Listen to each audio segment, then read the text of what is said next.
you ever wondered how you got your personality? Have you ever sometimes had that strange feeling of déjà vu, like you have been here before? Here is the secret revealed. Far, far away, on the ancestral plane, a mysterious figure steps forward and says, "It's now my turn to be reincarnated into their lineage."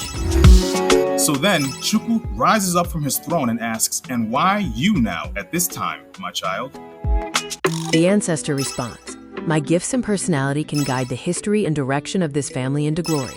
I'll tell her parents to give her my name, Kamarachimdi, meaning how great is my God's grace, to give the child unshakable self-esteem, high levels of ambition, and a bold spirit. She flies through worlds to enter the body of the baby about to be born, but then is knocked off course by spiritual turbulence steering her towards the wrong body. Chukwu then pushes her back on course, and Kamarachimdi's soul is reincarnated into the right body as a new life enters the world.